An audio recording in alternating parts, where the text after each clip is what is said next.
a row broken out over fundraising for Help the Heroes in the wake of the murder of Lee Rigby, because you have blocked, as we understand it, donations being raised by the leader of the English Defence League. Now, you always want and you always need money. Why do you not want this money?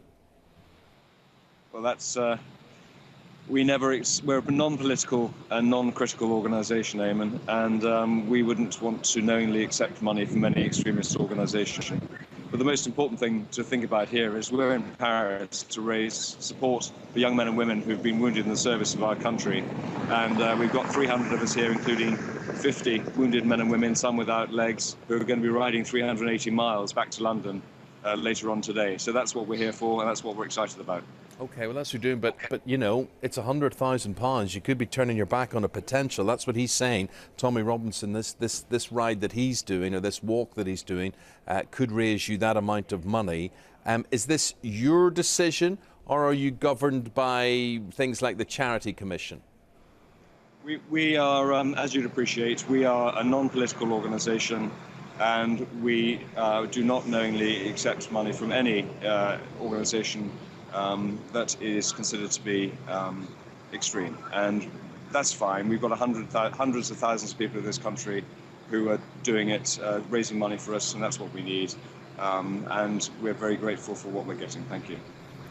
So Tommy Robinson as an individual wouldn't be a problem, but Tommy Robinson as leader of EDL is a problem.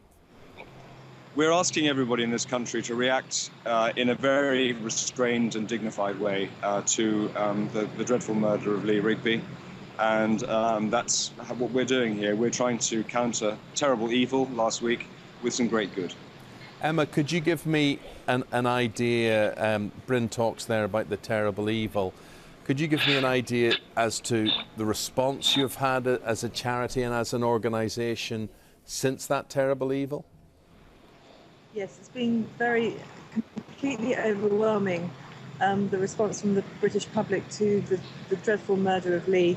I think people feel helpless sometimes, and that's how we felt when we started Help for Heroes. But they now feel that they can direct their intention to our charity because they know the money is being spent on the wounded. And it's been a remarkable outpouring of support, really. We weren't expecting it at all. Yeah. You see, you're going to have maybe a lot of people who are in the armed forces who would support you, but may also have sympathy with EDL. They may be in the EDL as well, and they think they're doing nothing wrong. They think that they're helping you, and that EDL may be galvanising support for you. What would you say to that, Emma? With respect, Eamon, we are non-political. We do not comment on political things. Please let's talk about this fantastic opportunity for people to support Help for Heroes by getting behind this bike ride.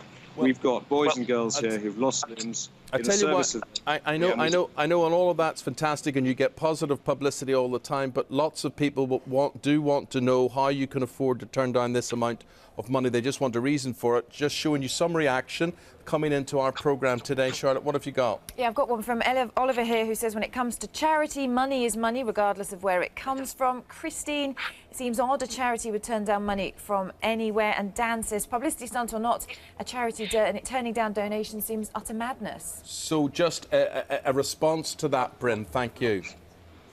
Thank you very much. No, thank you. I'm just saying a response. Please give me a response to that. Equally, if we accepted the money, the first thing you'd be doing is being overwhelmed with people saying, why are we accepting money from an extremist organisation? I keep on having to say, we are non-political and non-critical. That's what we're simply here to help young men and women. And we would not want any extremist organisation trying to gain publicity out of supporting us. And that's really what this is all about. You know there was a demonstration outside Downing Street last night. We're trying to represent hundreds of thousands of normal, decent people who just simply want us to be able to help the young men and women who are injured in the service of our country, and to do that in a non-critical way. We're not going to talk about whether wars are right or wrong. We're simply talking about a young man or woman who joins our services to support our country and is injured, and we need to keep on supporting him for life. That's really where we come from.